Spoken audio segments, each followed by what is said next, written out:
नमस्कार। मीरा भाईंदर महानगर पालिका में महापौर चुनाव के बाद, उप महापौर चुनाव के बाद अब आज स्थायी समिति का नामांकन भरा गया और भाजपा की ओर से स्थायी समिति का नामांकन भरा हसमुख भाई गहलोत ने। और आगे जब 4 तारीख को इसका चुनाव होगा, संख्या बल के बलबूते पर भाजपा की जीत तय नजर आ रही है। लेकिन सवाल सिर्फ जीत का नहीं, इसके पीछे इनका जो एक कार्यकाल 1 साल का होगा, उसके पीछे उनके लिए एक डिसीजन पे डिपेंड करेगी। अगर बात करें राजनीतिक गणित की, कुछ 16 सदस्य है, उसमें से 13 सदस्य भाजपा के हैं और 3 सदस्य शिवसेना कांग्रेस आघाड़ी के हैं। 2 कांग्रेस के, 1 शिवसेना शिंदे पार्टी के। ऐसे में भाजपा की जीत एक तरफा है। भाजपा ने हसमुख भाई गहलोत को उम्मीदवार बनाया और उसके पीछे भाजपा की एक सोच होगी, एक दूरदर्शी निर्णय होगा, क्योंकि जहां तक ये अनुमान लगाया जा रहा था, ये सीट उत्तर भारतीय के खाते में जाने का लगभग तय माना जा रहा था।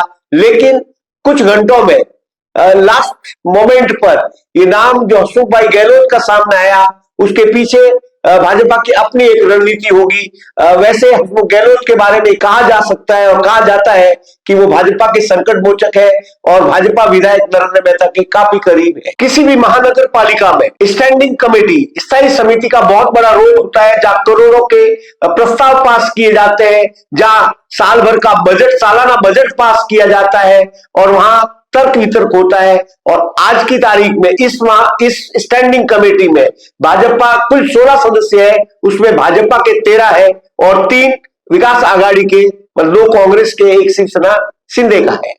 अगर 16 सदस्यों का एक जिक्र कर लेते हैं, एक बार आप सुन ले कि 16 सदस्य कौन। 16 सदस्यों में भाजपा के 13 सदस्य हसमुख गहलोत, पंकज पांडे, दीपक सावंत, विशाल पाटिल, संजय थेराडे, आनंद मांजरेकर, वंदना भावसार, हेतल परमार, मनोज दुबे, गणेश शेट्टी, अनिल वीरानी, नवीन सिंह और प्रकाश जिलेदार सिंह। और कांग्रेस लीड शिवसेना शिंदे दोनों को मिलाकर आघाड़ी की बात करें तो अनिल सावंत, जय ठाकुर, शर्मिला, विंसेंट बागासी। इस खेमे से अनिल सावंत ने फॉर्म जरूर भरा है, लेकिन ये जो चुनाव है उसमें जीत भाजपा की तय है।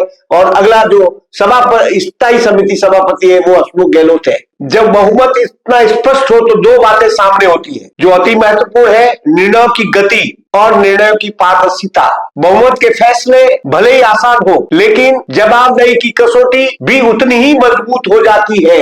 स्थायी समिति का कार्यकाल भले ही 1 साल का हो, सीमित समय हो, लेकिन इस 1 साल में लिए गए निर्णय के ऊपर आगामी महानगर पालिका की आगामी जो विजन होता है वो उस पर डिपेंड होता है। इसलिए महत्वपूर्ण हो जाता है कि इस साल कैसे निर्णय लिए गए, क्योंकि इसी के ऊपर दूसरे साल का ताना बाना बुना जाता है और उसी ताना बाने पे अगले साल शहर का विकास की दिशा तय होती है। अब सवाल यह है कि ये साल प्रशासनिक तेजी का साल होगा या राजनीतिक मजबूती का प्रदर्शन, क्योंकि भाजपा को जबरदस्त बहुमत मिला है। 95 में से 79 सीट, 78 और 1 अपक्ष का सपोर्ट है, जो भाजपा का बागी उम्मीदवार उनका सपोर्ट है।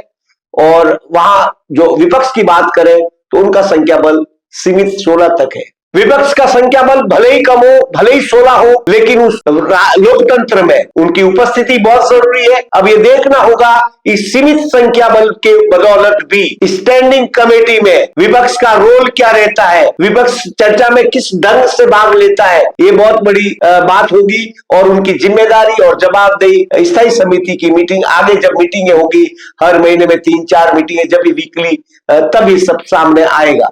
क्योंकि अब ये निर्भर विपक्ष पे ही करेगा कि वो मुद्दों को उठाए, मुद्दों को सामने लाए, उस पर विचार विमर्श करे, उस पर चर्चा करे और सवाल दागे। और सवाल पूछने पर वो चीज जब मीडिया में आएगी तो वो एक नैरेटिव प्रशासन बनता है।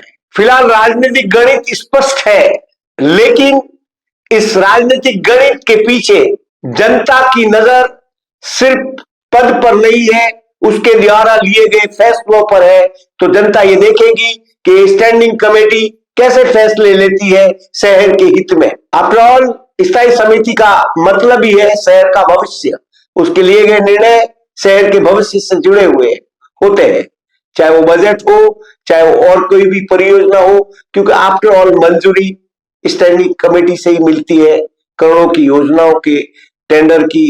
अंत में आपसे यही गुजारिश, आपसे यही रिक्वेस्ट, हमारे चैनल के साथ बने रहे और ऐसी खबरें जो हम कोशिश कर रहे हैं हर रोज शॉर्ट खबरें आपके सामने लेके आवे, हर मुद्दे पर जो चर्चा में है, जो चर्चित है शहर में, उस पर एक वीडियो बनाए, भले ही वो छोटा हो।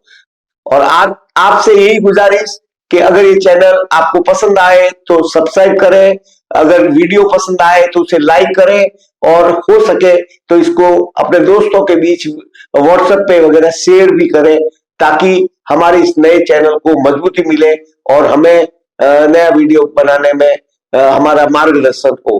धन्यवाद, आभार, थैंक यू।